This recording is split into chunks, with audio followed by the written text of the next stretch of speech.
Здравствуйте! Прямо сейчас эфир нашего телеканала продолжит брифинг оперативного штаба по борьбе с коронавирусом.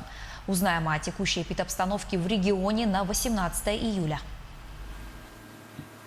Ольга Валерьевна, здравствуйте. О текущей эпидемиологической ситуации в нашей республике.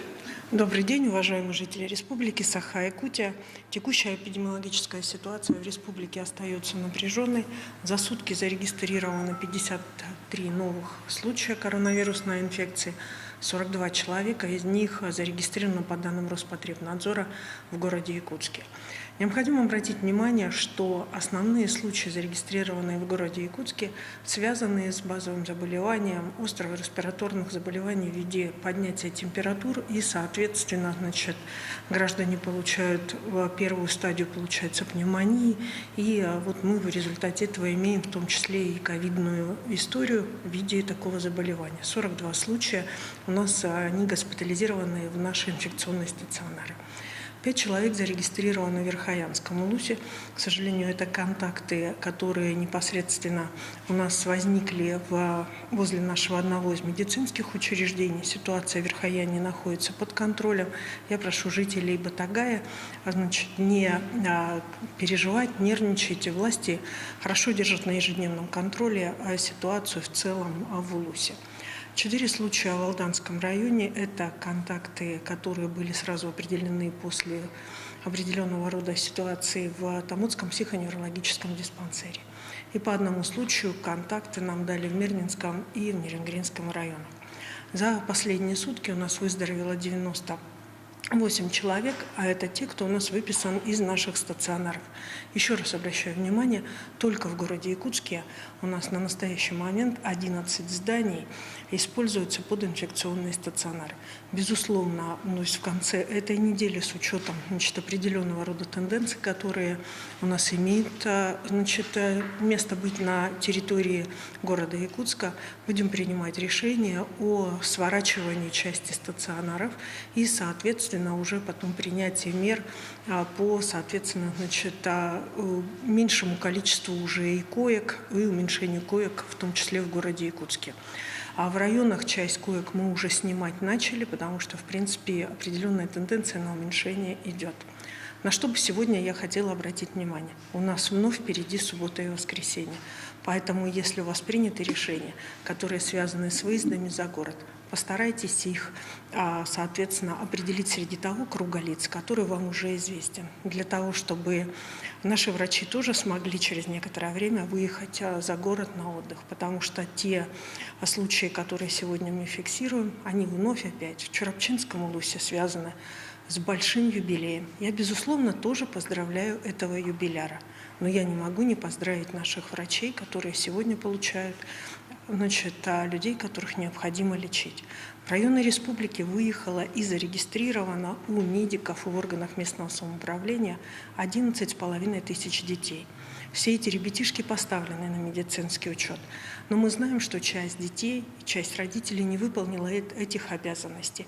Большая просьба все-таки в органы местного самоуправления обратиться. Медики возьмут на учет для того, чтобы провести и профилактическое наблюдение за ребятишками. Но это даст возможность нам и более уверенно начать учебный год, и в том числе и не допускать не только коронавируса, но и ангин и других заболеваний. Хороших выходных. Спасибо большое. Это был брифинг оперативного штаба по борьбе с коронавирусом с информацией на 18 июля. Мы продолжаем.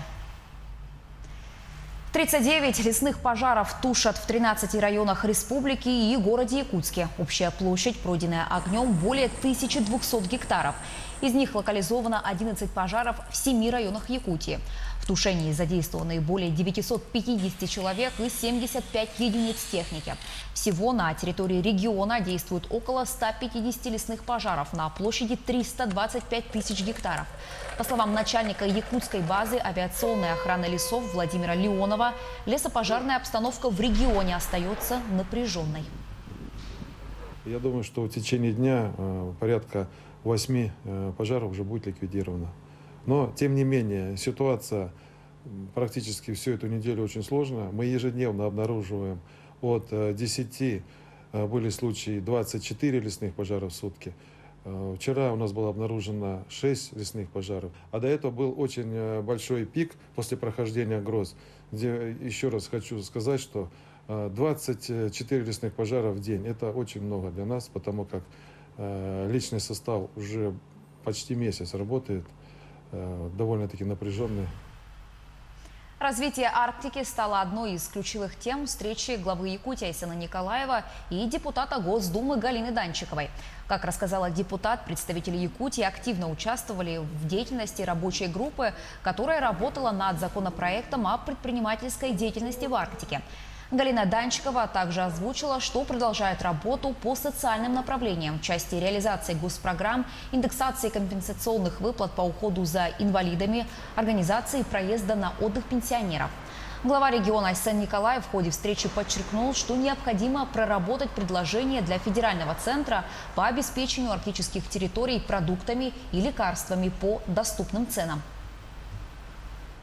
Есть поручение Айсена Сергеевича создать такую рабочую группу на уровне правительства республики и подготовить свои предложения для федерального центра. Каким образом мы обеспечим доступность и доступную цену. Самое главное, чтобы это был регулярный ассортимент и та цена, которую жители арктических территорий могли бы доступно покупать это продовольствие. У нас есть, конечно, наш Якутопторг, но однако насколько обеспечивается полнота и цена, и доступность, мы видим, что это не так. И эта группа должна будет выработать такие механизмы и меры. Теплоход-механик Кулибин сделал первый рейс по маршруту Якутск-Тикси в период пандемии. На днях теплоход причалил в речном порту города Якутска. Как прошел рейс и какие требования Роспотребнадзора необходимо соблюдать пассажирам, в материале Дмитрия Тымырова. Социально значимый маршрут Якутск-Тикси является очень востребованной. В период навигации ежегодно механик Кулибин выполняет 6 рейсов, и услугами теплохода пользуются более 2500 пассажиров Жиганского, Булунского и других районов республики. Сейчас мы находимся на теплоходе на 2-м этаже. Здесь расположено 38 посадочных мест первого класса, а в целом теплоход имеет 169 посадочных мест. И все это сегодня проходит дезинфекцию. Более 1500 квадратных метров речного судна будут обработаны специальным раствором.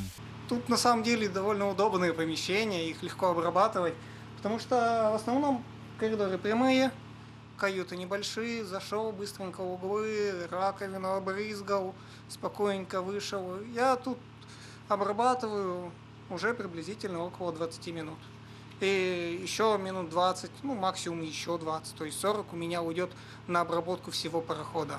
В связи с пандемией на теплоходе особые условия для всех. Требования сослужившейся ситуации коронавируса, конечно, ужесточились. Социальную дистанцию везде соблюдать надо. Ограничение количества пассажиров ввели. Потом, обработки, дезинфекции постоянно. В масках постоянно передвигаться надо. 7,5 дней первого рейса механика Кулибина прошли без всяких происшествий. Как отметил старший помощник капитана, пассажиры к этому вопросу отнеслись очень даже серьезно. Соблюдали масочный режим все практически, даже на маленьких детей одевали. У пассажиров мы проверяем температуру, у нас специально есть бесконтактные термометры. Каждый раз проверяем у них температуру при посадке, потом в течение рейса следим за ними, наблюдаем. Есть, когда стоим сейчас в порту, есть журнал посещений, куда мы записываем. Есть журналы приема пассажиров. В общем, с дезинфекцией у нас все соблюдается, как предписано Роспотребнадзором в связи с этой коронавирусом. Следующий рейс теплохода до Тикси запланирован на 21 число. А пока здесь проходят работы к приемке судна капитаном. Дмитрий Тымыров, Григорий Николаев, Якутск. Другим темам. За летний период в Нерюнгринском районе погибли 2 человека из-за несоблюдения правил безопасности на воде. Еще 3 детей и женщину спасли очевидцы. Подробности у нашего корреспондента Александры Цыбиковой. Непривычно жаркое лето привлекает нерюнгринцев для отдыха на местных водных объектах. Некоторые совмещают отдых на воде с алкоголем. Это неприемлемо, ведь человек идет в воду, переоценивая свои силы. По статистике, 50% взрослых не умеют плавать или могут проплыть максимально 25 метров. Нетрезвый плохо держится на воде и легко может захлебнуться. У него нарушена координация движения и ритм дыхания. Купаться в состоянии опьянения опасно даже тем, кто умеет хорошо плавать. Для обеспечения безопасности на водных объектах производится комплекс профилактических и надзорных мероприятий. Для этого осуществляется взаимодействие между структурами и ведомствами. Тесно ведется работа между комиссией, с комиссией по делам несовершеннолетних, спасателями, волонтерами и администрацией. На минувших выходных на реке Чульман Нерюнгринского района течением начало уносить 3 девочек-подростков. Они держались за руки и в нескольких метров от отдыхающей там же 21-летней Анастасии. Одна из них смогла прокричать призыв о помощи. Настя бросилась к ним и помогла вытянуть девочек на берег реки. Я поплыла к ним, за талию потихоньку подталкивала всех, потом мужчина приплыл. Также помог вытащить их. Они были напуганы и плакали, стояли, и звонили маме. Еще один случай произошел на Нерюнгринском водохранилище. Семья Гончаровых спасла женщину. Утопающая была уже без сознания. Лицо находилось под водой, кожа посинела. Когда спасатели вытащили женщину на берег, у нее не было ни пульса, ни дыхания. Супруги провели ей сердечно-легочную реанимацию. Как выяснилось позже, спасательница – выпускница Нерюнгринского медицинского колледжа.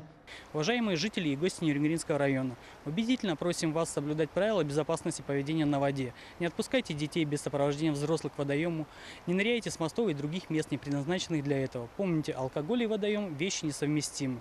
Будьте внимательны к окружающим, оказывайте посильную помощь в случае необходимости. Если вас подхватило течение, не боритесь с ним. Плывите по течению в направлении ближайшего берега. Берегите себя и своих близких. Проявившим мужество горожанам вручат благодарность от главы Нерюнгринского района и МЧС России. Стоит еще раз напомнить, характер причин происшествий на воде не меняется. А именно это оставление взрослыми детей без присмотра, купание в необорудованных и запрещенных местах в состоянии алкогольного опьянения, а также опрокидывание маломерных судов и лодок. Соблюдайте элементарные правила безопасности, ведь у каждого из нас только одна жизнь, и ее надо беречь. Александра Цыбикова, Захар Головин, Нерюнгри. Очередную партию новой спецтехники презентовал национальный парк Ленские столбы. Снегоходы, моторные лодки, УАЗы, бульдозер. Более 50 единиц техники закупили на средства, выделенные Министерством природы России. Подробности у Виолетты Засимовой.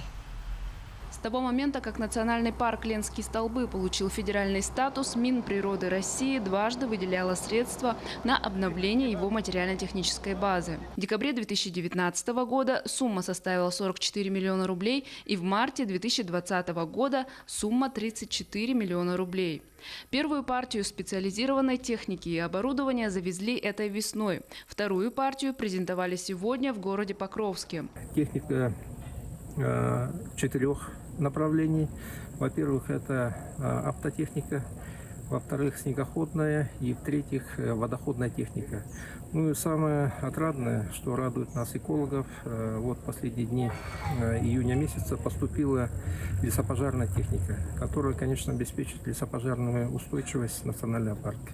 После осмотра и обсуждения характеристик новой спецтехники инспекторам природного парка торжественно вручили ключи от снегоходов и моторных лодок. Ранее до приобретения федерального статуса численность инспекторского состава была вдвое меньше.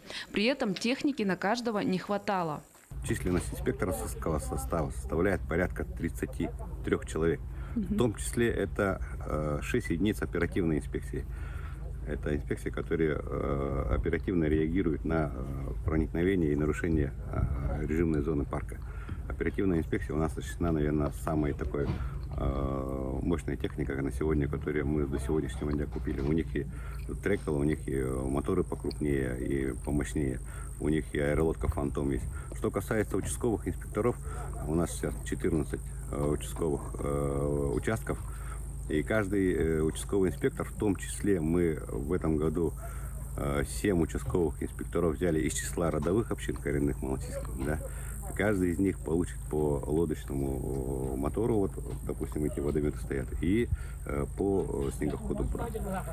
После презентации министр экологии Сахамин Афанасьев и директор национального парка «Ленские столбы» Аркадий Семенов отправились в местность Лабуджа, откуда приняли участие в круглом столе Национального лесного форума в режиме видеоконференц-связи. Виолетта Засимова, Хангаласский улус. Фонд друзей Балтийской нерпы выпустили в Финский залив 4 своих подопечных – 3 балтийских нерп и 1 серого тюленя. Животные сильно пострадали в результате аномально теплой зимы и нуждались в защите. 2 нерпы попали в руки зоозащитников в первый день своего рождения. И, естественно, эти животные никак сами бы не выжили. Чтобы довести малюток до нормальных показателей по росту и весу, за ними требовался ежедневный кропотливый уход. В особенности это касалось серого тюленя, доставленного в фонд в тяжелом состоянии. Детеныш пережил инсульт и паралич всего тела. Зоозащитники также рассказали, что для фонда это был бесценный опыт, а день выпуска животных на волю стал тяжелым, но радостным событием.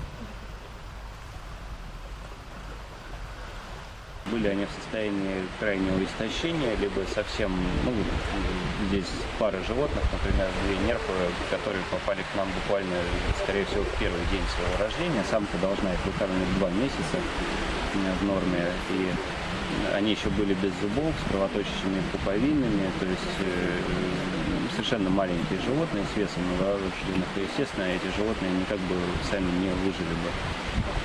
Вот мы их вырастили, вылечили и довели до нормальных ростовесовых показателей. Сейчас это уже не дети, это достаточно серьезные животные. Ранее в июне фонд выпустил на волю 5 тюленей, а за последние 2 сезона существования проекта «Помогаем ластоногим», в рамках которого проходит реабилитация животных, было спасено более 30 морских зверей – ладожские и балтийские кольчатые нерпы и серые тюлени. К этой минуте у меня пока вся информация. Оставайтесь с нами.